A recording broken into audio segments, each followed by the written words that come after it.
Aujourd'hui, on va parler de passer la frontière de France à l'Angleterre après le Brexit. Quelles sont les différences? Qu'est-ce qui a changé? Comment c'était avant? On en parle tout de suite. Mais avant ça, si vous n'êtes toujours pas, abonnez-vous à la chaîne. Je vous invite à vous abonner pour être toujours à la page par rapport aux vidéos. Si vous aimez ce contenu, n'hésitez pas à mettre un like. Si vous avez passé la frontière récemment, parlez-en dans les commentaires, donnez vos opinions. Et aussi, je sais que j'ai pas fait beaucoup de vidéos récemment, c'est parce que c'était le mois du Ramadan, c'était un peu dur de faire des vidéos et de travailler. Mais en plus de ça, j'ai commencé à faire des CV et des LinkedIn. Donc ça, c'est un service que je propose d'ailleurs. Si vous êtes intéressé, envoyez-moi un mail, mehdi.en.angleterre@gmail.com. Ça peut vraiment faire la différence et je fais de mon mieux pour vous donner toutes les chances. Ok, on y va avec la vidéo maintenant. Ok, donc passer la frontière avant le Brexit, il n'y avait vraiment rien de plus simple. De nos jours, aujourd'hui, on est en mai 2021. On entend beaucoup de choses différentes. Donc cette vidéo, c'est pour vous donner un peu des informations sur qu'est-ce qui se passe en ce moment, mais aussi du contexte pour comprendre les différentes histoires qu'on entend. On entend des choses vraiment différentes. On entend des choses dans la presse où ça parle de personnes qui viennent d'Europe, qui sont bloqués à la frontière, qui sont même mis dans des pièces, voilà, qui ne peuvent pas sortir, on leur prend leur téléphone. Et on parle bien d'Européens ici, des personnes qui viennent d'Espagne, des personnes qui viennent de France. Et d'un autre côté, on entend des personnes qui passent, voilà, qui prennent l'Eurostar de Paris, il n'y a aucun problème, on leur pose vraiment pas de questions, on leur pose des questions par rapport au Covid, mais par rapport à leur statut en Angleterre, on leur pose pas de questions. Qui c'est qui dit la vérité en quelque sorte? Qu'est-ce qui se passe et pourquoi ces différences? C'est un peu de ça qu'on va parler aujourd'hui. Donc déjà, on va parler de ce qui se passait avant. Donc avant, moi, quand je venais en Angleterre, ça fait 10 ans que je viens ici, je prenais mon passeport, j'ai mon passeport biométrique, je le scannais et je ne parlais à personne, c'était tout ce qu'il fallait que je fasse et je passais la frontière. Donc l'Angleterre a une database, hein, une base de données assez grande sur les personnes qui rentrent en Angleterre et qui sortent. Si vous êtes déjà rentré plusieurs fois, vous pouvez juste donner votre passeport, vous le scannez à la machine et vous passez. Ça va plus vite si vous faites souvent le trajet, évidemment, parce que la base de données vous reconnaît très rapidement. Une fois, je suis venu en Angleterre seulement avec ma carte d'identité et donc j'ai dû passer à la frontière, là où il y a les personnes et les policiers qui vérifient vos papiers. Dans ce cas-là, j'avais pas de chance parce que j'avais l'habitude d'utiliser mon passeport et ma carte d'identité était très vieille. Du coup, je ressemblais pas du tout en fait à la personne sur cette carte d'identité. C'était il y a 7 ans ou 10 ans et bon, à mon âge, on grandit, on change assez rapidement. Du coup, la personne a commencé à me poser plusieurs questions. La première question qu'elle m'a posée, c'était donc elle avait ma carte d'identité, elle m'a demandé quelle était ton adresse. C'était une adresse que je me rappelais plus, j'avais changé d'adresse 3 fois entre temps, je lui ai dit une adresse qui n'avait rien à voir. Donc déjà, ça partait assez mal. Après, la personne m'a donné un papier, elle m'a demandé de refaire ma signature. Donc j'ai fait une signature encore qui n'avait rien à voir, j'avais pas du tout la même signature que quand j'ai fait ma carte d'identité. À ce moment-là, ça commençait vraiment à pas être super pour moi. Déjà que je parlais pas super bien anglais quand j'étais venu cette fois-ci. Et il m'a posé une autre question, donc ma date de naissance. Et donc je lui ai donné, ça c'était assez simple. Mais il m'a aussi demandé mon billet d'avion. Et moi, mon billet, je l'avais déjà jeté. Donc ne faites pas ça si vous venez en Angleterre. Du coup, j'avais pas du tout de billet. Et j'avais toutes les questions qu'il m'avait demandé, la plupart d'entre elles, j'avais pas la bonne réponse. Qu'est-ce qui s'est passé au final? Il m'a juste regardé, il m'a dit ok, bon, vas-y. Et voilà, je suis rentré en Angleterre. Donc ça, c'était un peu la situation qu'on avait avant. D'ailleurs, c'est une des raisons pour lesquelles il y a eu toutes ces histoires de Brexit, hein, des personnes qui venaient en Angleterre, voilà, d'une manière assez simple. Après, en même temps, c'était l'Union Européenne, on s'était mis d'accord, hein, c'était pas comme si j'étais venu d'un pays qui n'avait pas un accord avec l'Angleterre, mais il y avait quand même cette idée de c'est très facile de venir en Angleterre, de rentrer, on pose pas trop de questions, etc.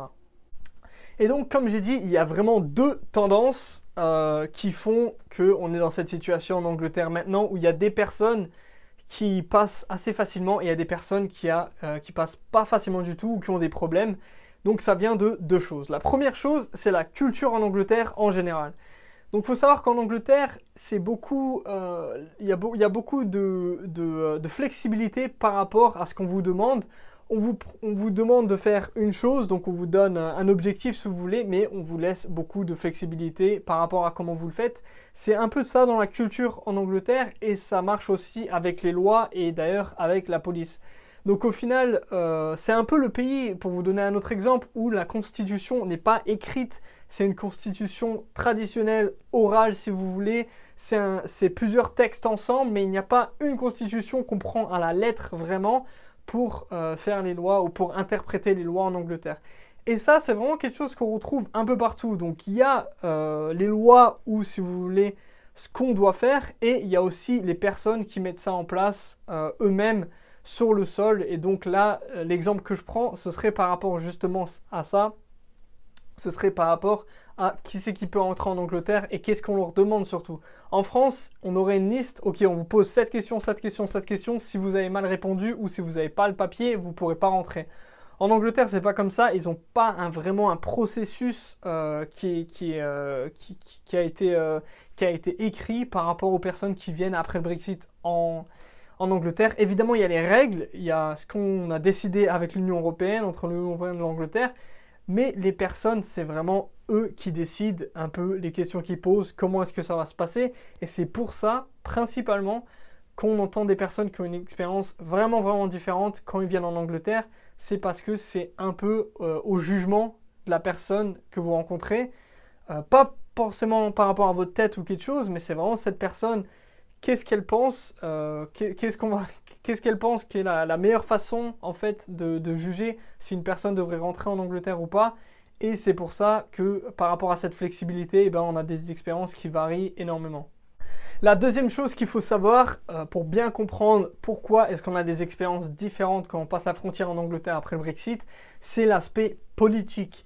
Et c'est d'ailleurs pour ça qu'on voit beaucoup d'articles dans les journaux comme The Guardian, qui est un journal de gauche, qui parle de personnes qui viennent d'Europe, qui sont bloquées, où on les laisse dans une pièce, ils peuvent rien faire, et voilà, on les laisse comme s'ils n'étaient pas vraiment des citoyens au final, que ce soit de l'Angleterre ou l'Union européenne.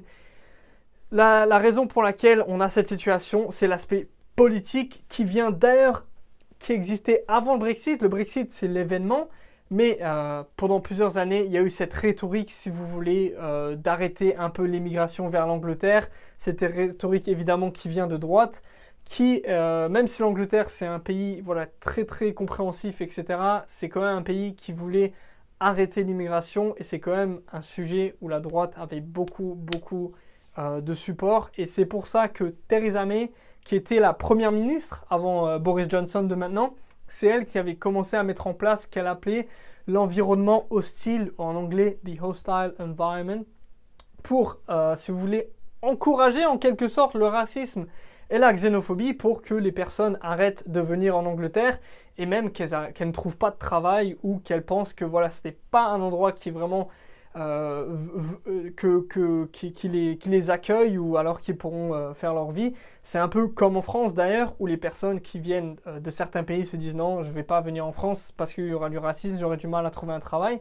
Si vous voulez, en quelque sorte, elle a été inspirée par ça et elle s'est dit, si on a un environnement hostile, eh ben, les personnes viendront moins, ce sera plus difficile pour elles, etc. etc. Il y a des personnes qui sont d'accord avec ce point de vue ou cette méthode, si vous voulez, pour restreindre l'immigration, plutôt qu'avoir des lois précises. C'était un peu plus simple d'avoir des lois soft, enfin, si vous voulez, ou des normes pour restreindre l'immigration. Et évidemment, les personnes qui sont d'accord avec ça, c'est les personnes qui ont plus tendance à être à droite. Et si vous tombez sur une personne qui est d'accord avec ces idées quand vous passez la frontière en Angleterre, ça peut expliquer en quelque sorte votre expérience. Comme cette personne, comme dit, elle a un peu de flexibilité par rapport à ce qu'elle vous demande et à comment ça se passe. Si elle préfère qu'il y a moins d'immigration, vous avez plus de chances d'avoir une expérience qui va être un peu plus dure, un peu plus rigide et on va vous poser plus de questions et peut-être même qu'on va vous dire non. De mon expérience, si ça arrive, il faut que vous sachiez avant de venir déjà quels sont vos droits, comment est-ce que ça se passe et quelles questions vous pouvez demander. Et vraiment, il ne faut pas en quelque sorte vous laisser faire. Parce qu'en Angleterre, c'est aussi le pays où vous pouvez argumenter, où vous pouvez discuter, où vous pouvez essayer de comprendre. Vous pouvez même demander à parler à un supérieur, etc. Il faut vraiment faire ce genre de choses si jamais il y a des problèmes. C'est juste pour vous dire que voilà, c'est pas non plus, vous passez pas non plus la frontière la plus difficile du monde, mais c'est vrai qu'il y a ces deux tendances. D'un côté, la flexibilité et le fait que ce soit décentralisé en Angleterre, que les lois ne soient pas toujours super écrites. Et de l'autre côté, ce mouvement, si vous voulez, de droite qui a donné naissance au Brexit où on veut réduire l'immigration et on veut qu'il y ait moins de personnes qui viennent en Angleterre.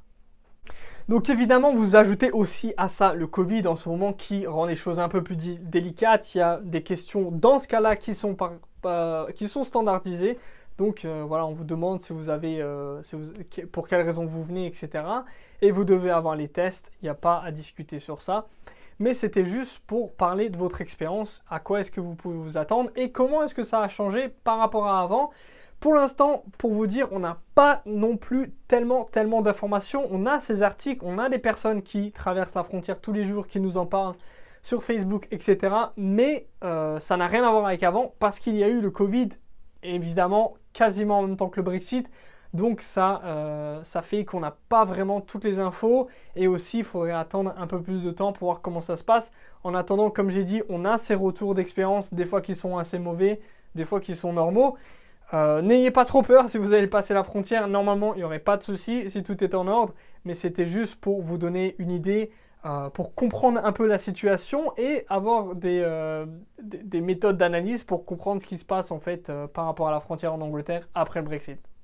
Donc voilà, j'espère que vous avez apprécié cette vidéo sur la frontière et en Angleterre, passer la frontière après le Brexit. Il y aura plus de vidéos et d'ailleurs je compte même prendre mon téléphone et commencer à sortir de cette maison, sortir de mon appartement et faire des vidéos directement dehors où je vous montre comment c'est la vie en Angleterre. Je comptais même faire une vidéo où je passe la frontière moi-même. Malheureusement, on n'a pas le droit de filmer dans l'aéroport, donc je ne pouvais pas faire ça. Mais je vais faire plus de vidéos où je vous montre vraiment la vie en Angleterre ici, comment est-ce que ça se passe. Et voilà, je vais aussi investir dans un équipement un peu meilleur pour pouvoir prendre ma caméra et aller dehors en Angleterre. Si ça vous intéresse, n'hésitez pas à me le dire et n'hésitez pas à liker et partager, vous abonner. On est déjà presque 300, c'est génial. Merci à tous pour la communauté qui déjà me supporte sur Instagram, qui envoie des messages, qui me propose des idées de vidéos.